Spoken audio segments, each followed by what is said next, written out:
साथियों नमस्कार। आप सभी का हमारे इस YouTube चैनल राजविका एकेडमी में बहुत बहुत स्वागत है। आप सभी अ, जो विद्यार्थी हैं, आप सभी को यहाँ पर हम नवोदय विद्यालय प्रवेश परीक्षा जो कक्षा 6वीं में प्रवेश के लिए परीक्षा होने वाली है 20 जनवरी 2024 को, इस परीक्षा से संबंधित यहाँ पर आपको कुछ प्रैक्टिस करवाने वाले हैं, कुछ और जो सिलेबस है उस सिलेबस के आधार पर तैयारी करवाने वाले हैं। तो जैसे कि पिछले वीडियो में हमने देखा था कि हमने जो प्रवेश परीक्षा का जो पाठ्यक्रम है उससे संबंधित पाठ्यक्रम देखा था।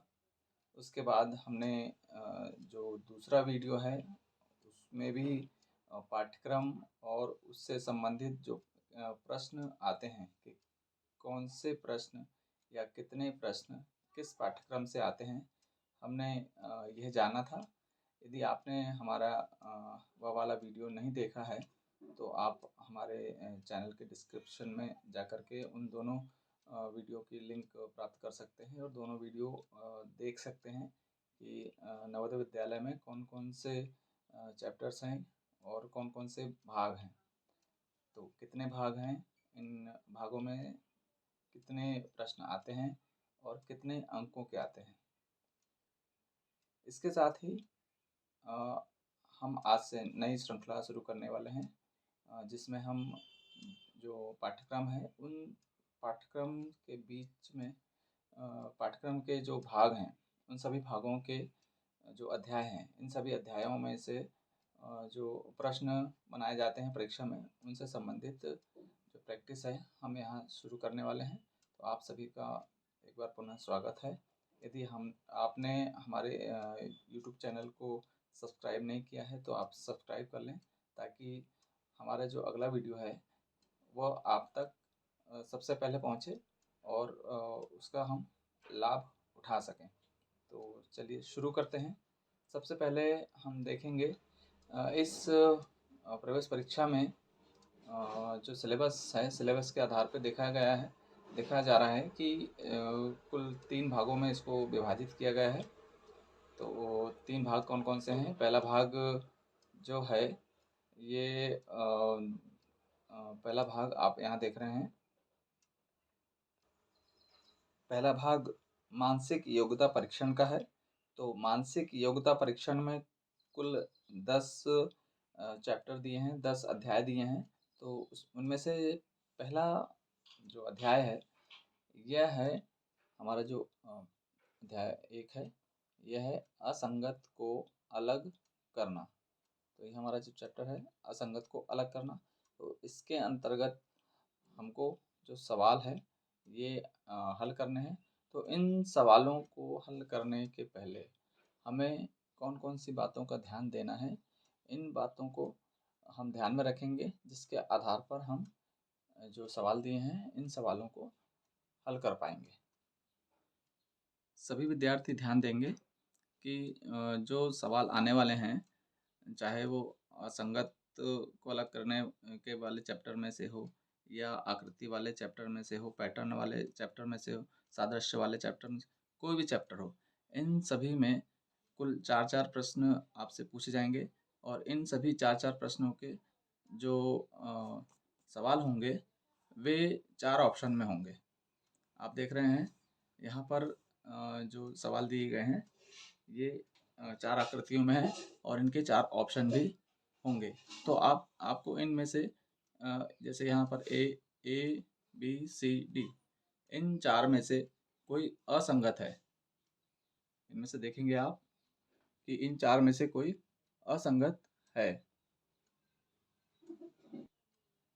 असंगत का अर्थ हुआ कि 3 आकृतियाँ लगभग समान हैं, किसी न किसी वजह से समान है और एक कोई आकृति जो है वह अलग है। तो उसको कैसे छाटेंगे? तो आप जो हमारी बिंदु हैं इन पे ध्यान देंगे। सबसे पहले तो जो 4 चित्र हैं, तो 4 चित्रों में से एक असंगत चित्र को हमको छाटना है। ठीक है। इसके बाद अगली जो बात है वह है कि दिए गए सभी चित्रों को ध्यान से देखें। हम सबसे पहले ये ए बी सी डी, ये दो सवाल हैं, एक सवाल ये है, एक सवाल ये है। तो एक सवाल में ए बी सी डी ये पहला सवाल है और ए बी सी डी ये दूसरा सवाल है। ये हमने उदाहरण के तौर पे लिया है। तो इन चित्रों को ध्यान से देखेंगे, फिर चित्रों के गुणों को पहचानेंगे। इन चित्रों के गुणों को पहचानेंगे कि इनमें समान गुण कौन कौन से हैं। फिर इन चित्रों का समूह बनाया गया है।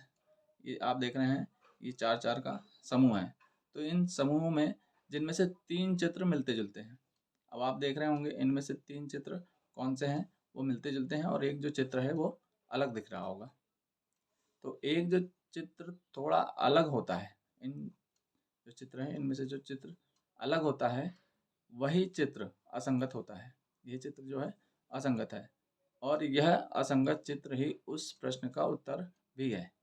अब जैसे आप उदाहरण के तौर पे यहाँ देखेंगे, पहला उदाहरण हमने लिया है, यह पहला उदाहरण है और ये दूसरा उदाहरण है।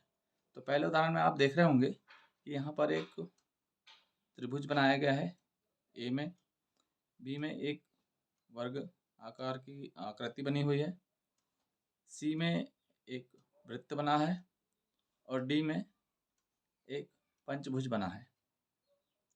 तो इन चारों में ही आप देख रहे होंगे कि कौन सी आकृति जो है वह असंगत दिख रही है। इसे आगे देखते हैं। इसके बाद चित्रों का आकार देखें। हमने अभी चित्रों का आकार देखा।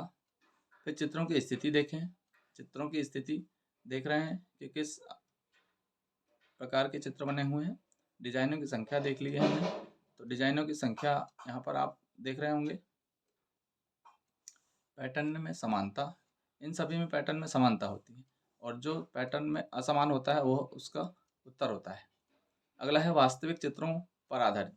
जो ये चित्र बने होते हैं उनमें वास्तविक चित्र और अवास्तविक चित्र। तो जो अवास्तविक चित्र होता है, अन्य जो 3 चित्र होते हैं उनसे हटके वह आंसर होता है। फिर चित्रों का घूर्णन। तो कुछ सवाल ऐसे भी आते हैं जिसमें चित्र घूमते हुए या क्लॉकवाइज, एंटी क्लॉकवाइज इस प्रकार के चित्र बने होते हैं। तो हमें वह चित्र देख कर के समझना होता है कि हमारा उत्तर क्या होगा। फिर चित्रों में रेखाओं की संख्या, ये भी देखा जाता है। यहाँ पर हमने सिर्फ 2 उदाहरण लिए हैं, तो ये सभी बातें इन चित्रों में लागू नहीं हो रही हैं। हम आगे अगले वीडियो में जानेंगे कि इन जो बातें हैं, जो ध्यान देने योग्य बातें हैं, वो उनमें लागू होगी। अभी इन 2 उदाहरणों को हम देखेंगे कि ये किस पर लागू हो रहे हैं, कौन सी बात इस पे सिद्ध हो रही है। फिर लेखन पद्धति का भी ध्यान रखा जाता है। फिर उसके बाद मुख्य चित्र और अंदर के चित्रों के बीच में संबंध देखा जाता है। कुछ चित्र हमें ऐसे भी मिलेंगे आगे जिसमें चित्रों के अंदर चित्र बने होंगे। तो उन सभी चित्रों के समूह को हम देखेंगे और उनका उत्तर ढूंढने की कोशिश करेंगे। फिर अर्थपूर्ण शब्द पर आधारित। कुछ शब्द, कुछ आकृतियाँ ऐसी होती हैं, कुछ चित्र ऐसे होते हैं जिसमें शब्द बने होते हैं। तो उन शब्दों का कोई अर्थ निकलता है, तो वो जो समूह हैं उन समूहों को हम अलग करते हैं और एक जो असंगत रहता है उसे हम अलग करके उसका उत्तर खोजने की कोशिश करते हैं। अब यहाँ पर हम देखेंगे पहला उदाहरण। इस उदाहरण में आप देख रहे हैं, पहला है त्रिभुज। ए में त्रिभुज दिया है, बी में चतुर्भुज या वर्ग दिया है, सी में जो है वृत्त दिया है और डी में पंचभुज दिया है। 1 2 3 4 5, इसमें 5 भुजाएं हैं, पंचभुज दिया है। तो इसमें जो उत्तर होगा वह उत्तर होगा सी, वृत्त इसका उत्तर होगा। उत्तर सी क्यों होगा? क्योंकि ये सभी चित्र ए, बी और डी, ये सभी चित्र एक सीधी रेखा, जो रेखा चित्र है, इनसे बनाए गए हैं, रेखाओं से मिलकर बने हैं। और यह जो सी है यह एक वृत्ताकार आकृति है, इन तीनों से हटकर है, इसलिए हमारा जो आंसर होगा यह होगा सी। अगला उदाहरण आप देखेंगे। अगला उदाहरण जो है दूसरा उदाहरण, इसमें आप देख रहे हैं कुछ आकृतियाँ बनी हुई है। ए आकृति, बी आकृति, सी आकृति और डी आकृति। इन सभी आकृति में आप देखेंगे ये भी रेखाओं से संबंधित है। तो जैसे अभी हमने यहाँ देखा था जो है वास्तविक चित्रों पर आधारित है। इन जो चित्रों में रेखाओं की संख्या है, इसके आधार पर भी हम सवालों को हल कर सकते हैं। तो चित्रों यदि आप मिलाएंगे तो सभी चित्र अलग अलग हैं।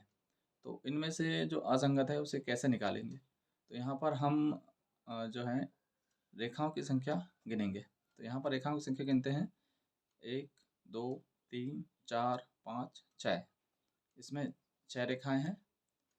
इसमें अब देखेंगे रेखाओं की संख्या 1, 2, 3, 4, 5, 6, 7।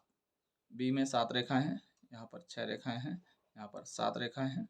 सी में देखेंगे 1, 2, 3, 4, 5, 6, यहाँ भी 6 रेखाएं हैं। डी में देखेंगे 1, 2, 3, 4, 5, 6, यहाँ भी 6 रेखाएं। तो अभी आपने देखा इन चारों चित्रों में यदि हम रेखाओं की संख्या को गिनते हैं तो ए में 6 रेखाएं हैं, बी में 7 रेखाएं हैं, सी में 6 रेखाएं हैं और डी में भी 6 रेखाएं हैं।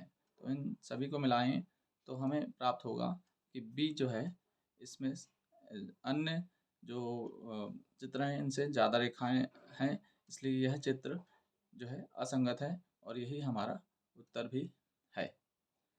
तो दोस्तों, आपको हमारा यह वीडियो कैसा लगा? हम इसी प्रकार के और अन्य वीडियो लेकर आएंगे जिसमें नवोदय विद्यालय प्रवेश परीक्षा के लिए सभी भागों के सभी अध्यायों का हम उदाहरण सहित जो है प्रैक्टिस यहाँ पर करवाएंगे और बच्चों की तैयारी करवाएंगे। तो हमारा ये वीडियो आपको कैसा लगा? इस वीडियो को आप यदि अच्छा लगा हो तो लाइक करें, शेयर करें और सबसे पहले सब्सक्राइब करें ताकि आपको इसी प्रकार के वीडियो सबसे पहले प्राप्त हो सके। Thank you.